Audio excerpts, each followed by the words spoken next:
말씀 베드로후서 1장 1절로 11절 말씀입니다. 예수 그리스도의 종이며 사도인 시몬 베드로는 우리 하나님과 구주 예수 그리스도의 의를 힘입어 동일하게 보배로운 믿음을 우리와 함께 받은 자들에게 편지하노니, 하나님과 우리 주 예수를 알므로 은혜와 평강이 너희에게 더욱 많을지어다. 그의 신기한 능력으로 생명과 경건에 속한 모든 것을 우리에게 주셨으니, 이는 자기의 영광과 덕으로서 우리를 부르신 이를 알므로 말미암음이라. 이로써 그 보배롭고 지극히 큰 약속을 우리에게 주사, 이 약속으로 말미암아 너희가 정욕 때문에 세상에서 썩어질 것을 피하여 신성한 성품에 참여하는 자가 되게 하려 하셨느니라. 그러므로 너희가 더욱 힘써 너희 믿음의 덕을, 덕의 지식을, 지식의 절제를, 절제의 인내를, 인내의 경건을, 경건의 형제 우애를, 형제 우애의 사랑을 더하라. 이런 것이 너에게 있어 흡족한즉 너희로 우리 주 예수 그리스도를 알기에 게으르지 않고 열매 없는 자가 되지 않게 하려니와, 이런 것이 없는 자는 맹인이라 멀리 보지 못하고 그의 옛 죄가 깨끗하게 된 것을 잊었느니라. 그러므로 형제들아, 더욱 힘써 너희 부르심과 택하심을 굳게 하라. 너희가 이것을 행한즉 언제든지 실족하지 아니하리라. 이같이 하면 우리 주 곧 구주 예수 그리스도의 영원한 나라에 들어감을 넉넉히 너희에게 주시리라. 아멘. 사랑이 많으신 주님, 주님의 은혜 감사합니다. 오늘도 주 안에서 다시 한번 믿음으로 서는 귀한 하루가 될 수 있도록 인도해 주시옵소서. 어제 저희를 주님께서 아기 예수님으로 찾아오신 날을 저희들이 기억하면서 성탄절로 주님 앞에 드렸습니다. 오늘 또 주의 은혜 안에서 또 새날 되게 하시고 믿음으로 서는 귀한 하루가 될 수 있도록 인도해 주시옵소서. 이 시간 주의 말씀으로 역사하시길 원하올 때에 우리 주님 예수 그리스도 이름으로 간절히 기도하옵나이다. 아멘. 네, 오늘 말씀 베드로 후서 1장 1절로 11절 말씀입니다. 베드로 사도가 두 번째 쓴 편지라. 또 2장 보면은요, 그 두 번째 쓴 편지라는 말을 또다시 언급하는 것으로 봐서 학자들에 따라서는 이 편지가 총 3개로 되어 있을 수도 있겠구나, 이런 생각을 하기도 합니다. 어쨌든 베드로 전서가 있고 베드로 후서가 있다면 2개일 텐데, 만약에 후서의 뒷부분에 중간 부분에 두 번째 편지라 하는 부분이 만약에 구별되는 또 다른 서신이라면 세 번째 편지도 될 수 있을 것 같습니다. 그러나 어쨌든 오늘 본문은 두 번째 편지고 베드로 후서 전체를 우리가 두 번째 편지라 이렇게 묵상하면서 나누기를 원합니다. 오늘 베드로 후서 1장 1절로 11절 말씀, 저는 베드로 전후서를 이렇게 통틀어서 가장 제 마음에 중요하게 남아있는 그러한 본문으로 받아들이고 있습니다. 특별히 베드로의 가르침은 예루살렘 전통이다, 이렇게 말씀을 드렸는데요. 그 예루살렘 전통에서 주를 믿는 믿음 안에서 살아간다고 하는 것, 특별히 율법을 알고 있는 그러한 유대교 기독교인들 중에서 믿음으로 말미암아 새로운 삶을 산다고 하는 것이 어떠한 것인지를 우리가 생각을 할 때 오늘 본문이 그것에 대해서 깊이 묵상하게 하는 귀한 본문인 줄로 압니다. 이 말씀 이렇게 계속 읽어보시면서 또 베드로 사도의 가르침에 그 깊은 것을 또 음미하는 그런 시간도 갖기를 원합니다. 오늘 말씀 4절 먼저 보면은요, 이로써 그 보배롭고 지극히 큰 약속을 우리에게 주사, 이 약속으로 말미암아 너희가 정욕 때문에 세상에서 썩어질 것을 피하여 신성한 성품에 참여하는 자가 되게 하려 하셨느니라. 오늘 바로 이 4절에서 저는 키워드가 나온다, 이렇게 생각을 합니다. 신성한 성품 혹은 신의 성품이죠. 우리 그 옛날 개역 성경에서 번역한 말로는요. 그래서 거룩한 성품, 거룩한 성품이라고 하는 것이 무엇인가 하는 것을 우리가 생각할 때 사도 베드로가 우리에게 가르쳐 주시는 그 믿음의 삶의 여정을 어떠한 것인지를 우리가 묵상할 수 있을 줄로 믿습니다. 신의 성품에 참여한다 하는 것이 무엇일까요? 신성한 성품에 참여한다 이렇게 말을 한다 해도 마찬가지가 될 줄로 압니다.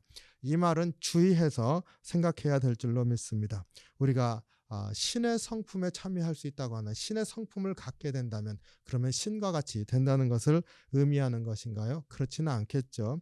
그런데 초대교회 당시에 플라톤 철학이나 기타 다른 그 스토익도 마찬가지고 여러 철학들이 다 이러한 신의 성품에 참여한다고 하는 생각을 가지고 있었습니다.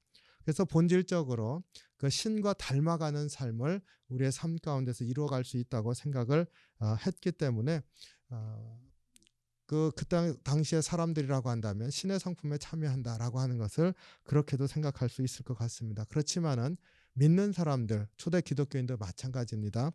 그것을 그 신과 같이 되어진다라고 생각하는 그런 기독교인은 아무도 없었습니다. 사도 베드로든 혹은 야고보 사도든 그 사도 바울이든 다 마찬가지입니다. 이런 신의 성품이 되어진다고 하는 것은 절대로 가르치지 않았습니다. 이 인간은 철저하게 피조물이고 하나님의 성품과는 구별되는 그러한 존재다 이렇게 얘기를 하고 있죠. 그리고 하나님의 그 구별되심으로 말미암아서 하나님 우리 곁에 계시는 것 자체가 거룩함으로 우리는 경험될 수밖에 없다라고 하는 것을 분명하게 가르치고 있었습니다. 그러니까 사람이 아무리 잘 산다고 해도 하나님 보시기에 참으로 좋은 모습이라 할지라도 우리의 모습은 여전히 흙으로 빚어진 그러한 피조물일 뿐이고 주님 앞에서 그 신성한 그런 성품을 갖는다. 있을 수 없는 말이지요. 근데 사도 베드로는 오늘 신의 성품에 혹은 신성한 성품에 참여하는 자가 되게 하려 하셨다. 이렇게 우리에게 말씀해 주고 있습니다. 그러니까 이 의미를 우리가 좀 음미할 필요가 있습니다. 우리의 육신의 삶이 믿음을 따라 살아가는 삶으로 말미암아서 주님의 거룩하심을 사모함으로 우리 삶도 구별되게 드려지는 그러한 삶.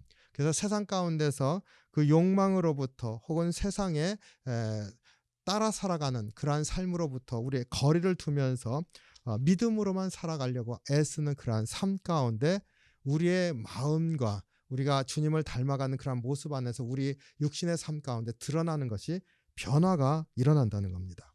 그래서 그 변화가 하나님 보시기에 하나님의 삶을 닮아 있는 삶, 이러한 것을 신성한 성품이라 이렇게 얘기를 하고 있습니다. 우리의 소유가 하는 것이 아니라 믿음으로 우리가 그렇게 닮아가려고 살아가는 것이죠. 5절, 6절, 7절 보면은요, 바로 구체적으로 베드로 사도가 우리에게 가르쳐주고 있는 그 신성한 성품에 참여한 자의 모습을 알 수가 있습니다.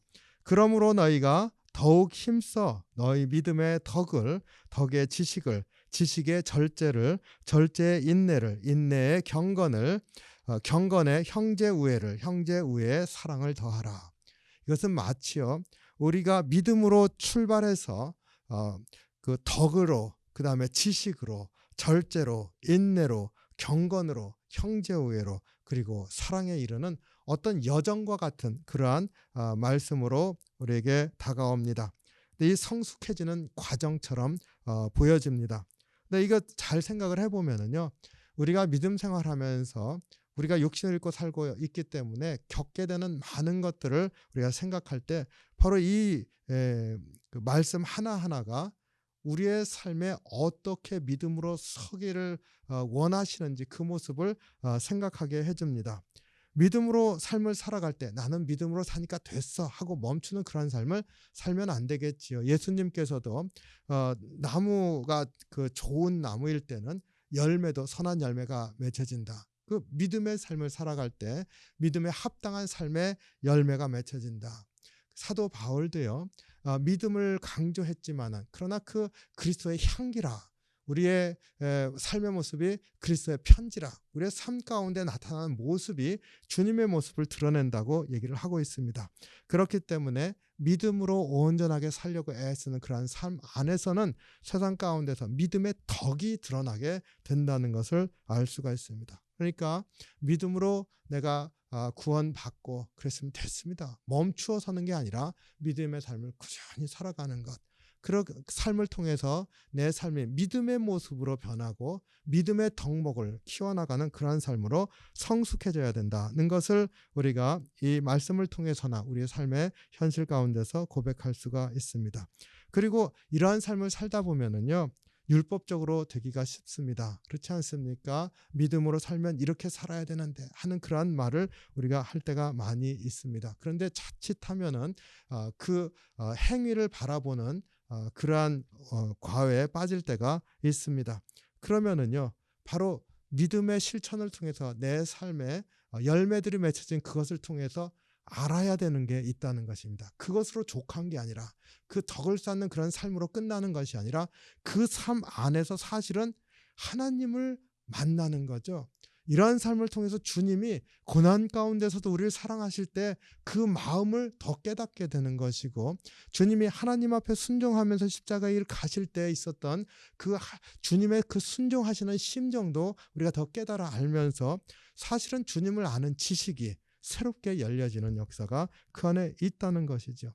그러니까 목적은 그 믿음의 삶으로 그 열매가 맺어지는데, 열매만이 목적이 아니라 그 열매를 통해서 사실은 주님을 더 아는 일이 일어나는 것, 그 지식으로 나아가게 된다. 여기서 지식은 주님을 아는 지식이죠. 주님을 닮아갈 때만이 알 수 있는 그러한 지식이 있다는 것을 꼭 유념하길 원합니다.